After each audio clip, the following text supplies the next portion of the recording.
Today we're going to do a crayon melting pumpkin design. Now I know I have a lot of new subscribers who are here just for my crafts. So what we're going to do is complete the craft first, and then I will show you a connection lesson that you can implement within a classroom, or you can even use this as an object lesson in a Sunday school. I'll be sure and add chapters to the video so that you know where everything is located. Okay, let's get started.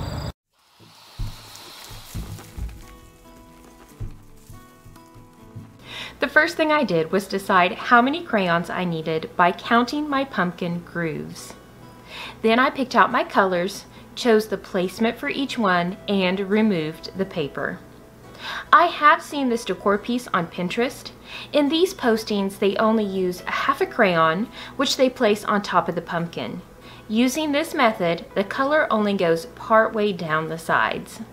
Now these are beautiful craft pieces, but for me personally, this would look incomplete when placed with my other autumn collection. So I am making a modification to this method. I am breaking my crayons in half, then I am placing part of each one on top of the pumpkin and the other part in the middle of the pumpkin. I'm going to be using tacky glue to adhere my crayon onto my pumpkin, but while I was attaching the crayons, I ran into a problem.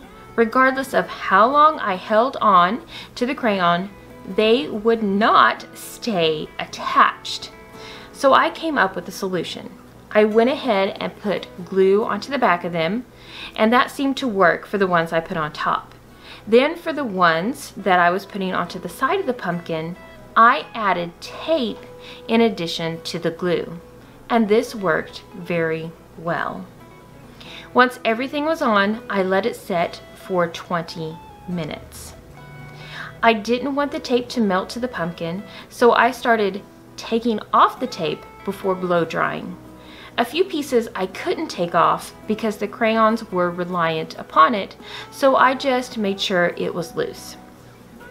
It took a few minutes for the crayons to begin melting, but I do have a very old blow dryer at my house.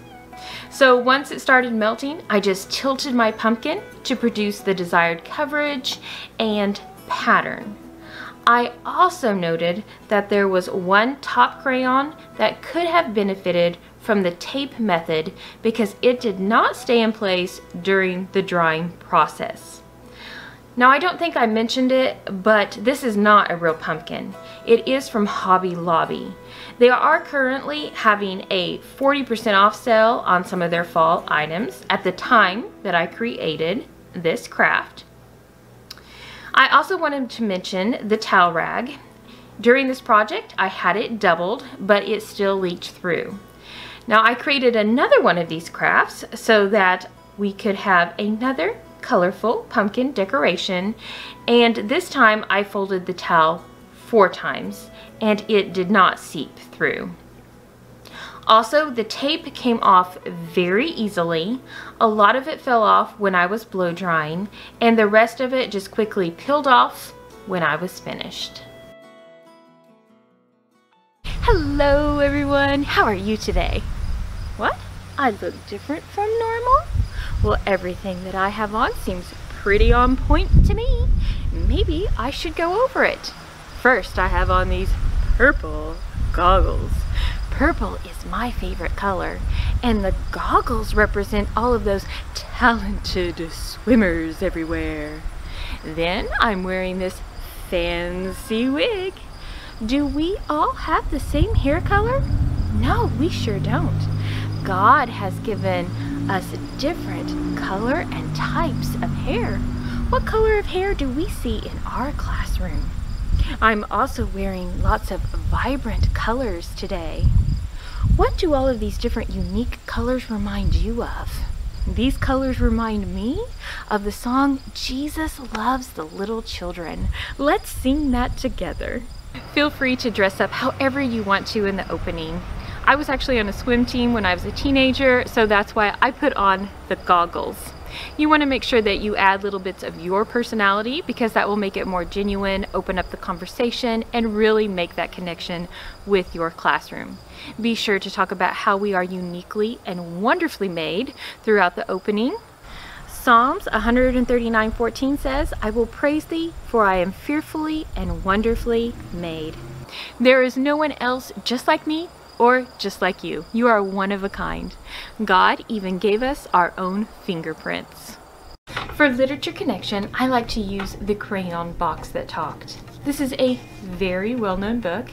It's about a box of crayons and they don't get along. In one portion of the book, it says, "We are a box of crayons that doesn't get along," said Blue to all the others. "Something here is wrong." Throughout the book, a little girl goes and buys the box of crayons and she starts to draw a picture, a beautiful picture. And while she is drawing this picture, the crayons, they watch her. And finally, it's done. And when it's done, they look at the pictures. And the crayons say, "We are a box of crayons, each one of us unique. But when we come together, the picture is complete." Now this book works perfectly with the crayon melting craft that we do because it's about a box of crayons, and on their own, each of them is unique. However, when they come together and they work together as a team, the picture is complete. My objective for this lesson is for students to continue blossoming as a classroom community, where students have respect for themselves as well as for their peers. It does talk about diversity. Not everyone has the same hair color or eye color. Some of my students may be into sports or 4-H, whereas others may enjoy reading or writing, drawing, or even math. In our world today, we need individuals to enjoy different types of activities in order for it to function properly. For an example, at the beginning of my video, I was out in a cornfield. So we need farmers to enjoy being outside in order for that to get done. And that's really important in my part of the country because all you see are cornfields. But we have other occupations that require individuals enjoying being inside. Thank you so much for watching. And remember to be proud of your work, productive in your day, and positively joyful.